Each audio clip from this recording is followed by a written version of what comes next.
Aujourd'hui dans l'histoire, le port de Marseille accueille un bateau qui va déclencher une catastrophe à l'échelle du continent.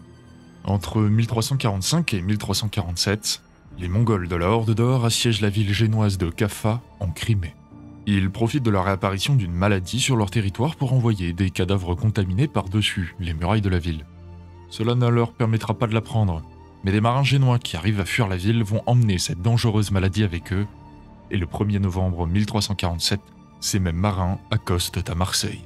Les responsables du port savent le bateau infecté, mais ils l'acceptent quand même, et ce faisant, lâchent sur l'Europe un terrible fléau qu'on croyait oublié depuis Justinien, la peste noire.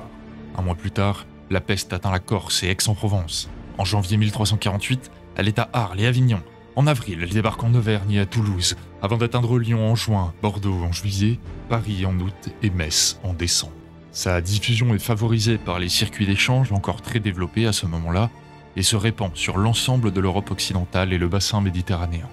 Les bains publics, très prisés, vont être fermés un à un et la population va se renfermer sur elle-même, convaincue que Dieu leur impose ce fléau pour les punir de trop de fautes.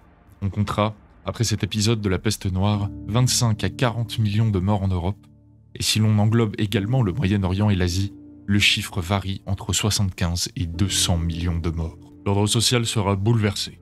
Des villages sont désertés par milliers. Le prix des céréales, s'il baisse dans un premier temps du fait du manque de bouche, remonte en flèche une fois qu'on se rend compte qu'il n'y a plus suffisamment de bras dans les champs.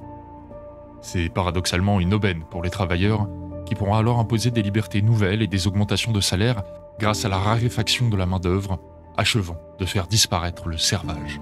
Mais la peste ressurgira de temps à autre. Et cette deuxième épidémie, par ses sursauts locaux, perdurera jusqu'au XIXe siècle.